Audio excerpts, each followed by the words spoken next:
Our headline story: Tunisia signs investment MOU with D.R Congo.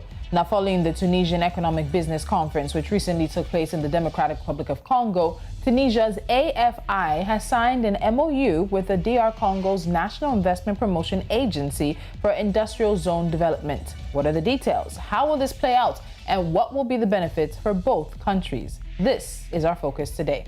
I'm Tolulokwe Adelaru Balogun. Welcome. This is Business Edge.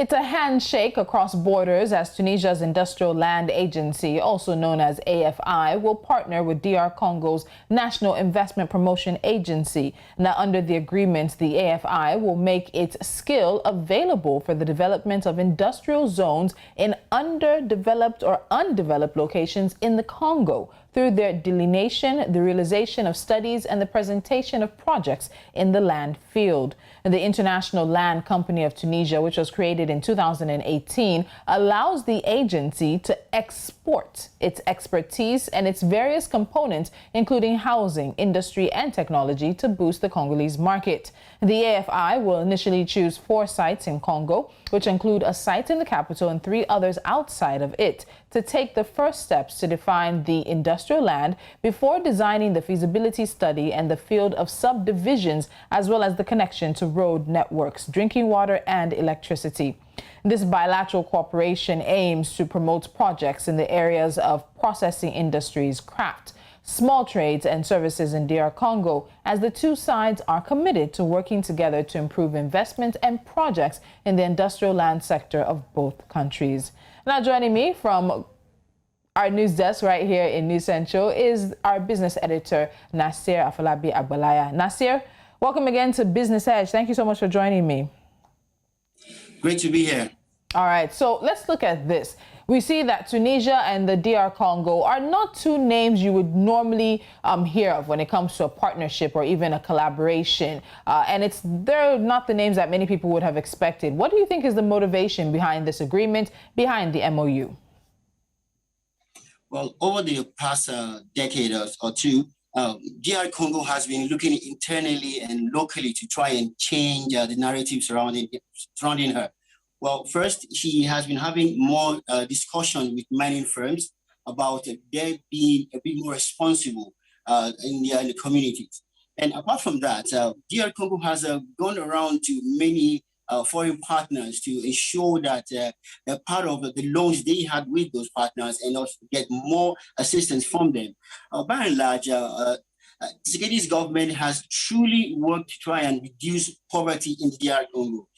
He doesn't really shout much about his accomplishments, but truly he's working steadily to ensure that the D.R Congo is not poverty-stricken, as the World Bank called them a couple of years ago. Okay, so we know this is a good collaboration between the two countries in order to assist in developing infrastructure, but projects like this cost money and they do take a lot of time. So do we know anything about the terms of the project deadlines and phases and milestones along the project? Particularly, how much will these proposed projects cost? Incidentally, this particular project is being kept under wraps. The fine details of the financing is not being made public yet. It's quite surprising because normally such things will normally be in the press. There will be large-scale announcement that this amount will be paid by this partner and maybe in tranches. But this particular one, there is no announcement of who funds what. We do understand that this partnership between Tunisia and D.R Congo will be over a couple of years. But the fine details there is still being kept under wraps. It is possible that maybe the parliament needs to ratify it because it comes in full effect.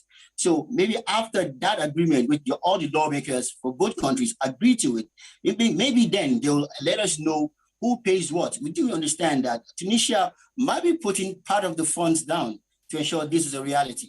Okay, and talking about funds and a bit of interest in around how things might go, we know that recently China canceled $28 million of matured loans that were obtained by the D.R Congo, and this came as the D.R Congo joined China's Belt and Road Initiative. Now, China has also pledged $17 million to support the DRC, and it's not surprising really because particularly in the mining sector, we see Chinese firms dominating D.R Congo's mining sector. So could this be one of the reasons why Tunisia was also approached for this particular project? Definitely it is. Now, China has truly been a big brother to some African nations, but it is not a freebie. This is happening particularly those nations that has raw materials which China needs. Now, the DR Congo is top on this list. Cobalt and some other wonderful rare earth elements can be mined in the DRC. And because of this, and of course, DR Congo has joined the Belt and the new Silk Road, literally, from China. Now, with this agreement, China has unfettered access to the mineral reserves in DRC. Now, many Chinese firms already are in the DRC. They have bought some of the companies which previous multinationals had been using. And they've also entered in new agreements with the DRC government. So by and large, it's still a win-win for China. They have canceled the Chinese debt with DRC owes, but Chinese companies have a large chunk of the mineral reserves in the DRC. So they still get to earn a pretty penny from the DRC. All right, so we also hear that 4 sites have been mentioned in the initial stage of the project, which is the capital, Kinshasa, and 3 others. Now, do we have any idea where these other sites are? Even the kind of reasoning that's gone behind choosing these locations for where the projects outlined in the MOU are going to kick off? Well, the exact site has not been announced, but it is expected that they will not be far from the mining communities. Now, apart from the mining communities, DRC has a large swath of forest reserves. Now, some of these new industrial zones will also be there because the DRC is known as one of the large natural forest reserves on the whole planet. So with this, exporting raw timber might be reduced if an industrial park is located near the forest. Instead of taking out the trees in their raw form, they can be processed into plywood, into pulp for making paper, basically ensuring that they export more with the value chain being added. And with this, DRC will be earning more. It will create more wealth for DRC citizens and residents. And also, the nation will earn more foreign reserves, more foreign currency, but by extension, enrich their foreign reserves. All right, we're going to take a break here. When we come back, we need to know what is in this for Tunisia. And aside from that, we're seeing the Democratic Republic of Congo attempting to diversify its economy away from its mainstay, which is mining. So we'll get into other moves that D.R Congo is making. This is Business Edge. Do stay with us.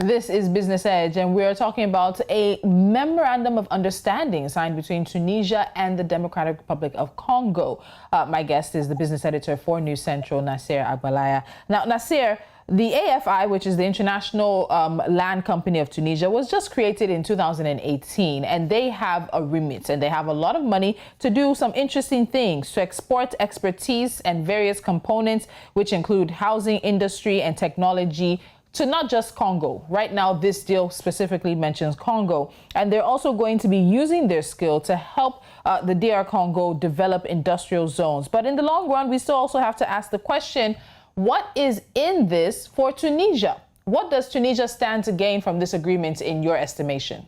For its professionals, possibly a place where they can get some more raw materials for their home country also. Let's remember that Tunisia itself has lots of expertise in building, in construction, and they'll be bringing this to bear in this particular agreement. Now, of course, you mentioned something quite interesting. Yes, Tunisia has enough money to invest elsewhere, but in places where they can get direct benefit. Now, these nations are both francophone, speaking Africa. So yes, language barrier would not be an issue because the lingua franca which the country uses is French. So it is eventually easy for French entrepreneurs to go to the D.R Congo and set up shop there. Now, they are building this part. It is normal the first line of business there. So Tunisian businesses will be moving to Tunisia, set up shop in Congo to develop the value chain in Congo. So it's a win-win for them. Tunisia will bring in their money to invest somewhere where they know that there's large swaths of raw materials across mining sector, agricultural sector. So they have many things to gain. And let's remember that after it started, this is something people will be happy about. Africans helping Africans to develop themselves, keeping the money within Africa. So it's quite good. It's really encouraging that the money will not be going to Europe or Asia or the Americas. It will stay in Africa to develop Africa. Okay.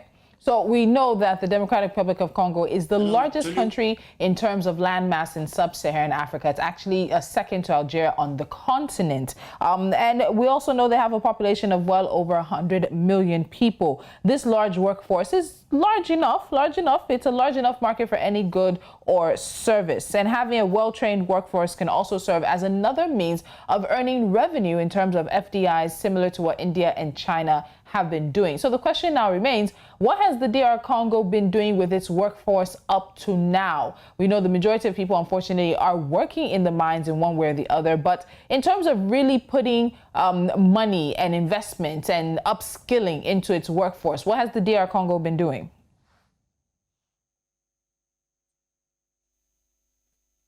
Interestingly, not pretty much.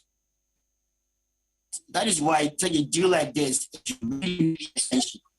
Many Tunisians looking for greener pasture, many DRC citizens looking for greener pasture move elsewhere, going to Cameroon, going to, say, Kenya, as far as Kenya, or as much far as France.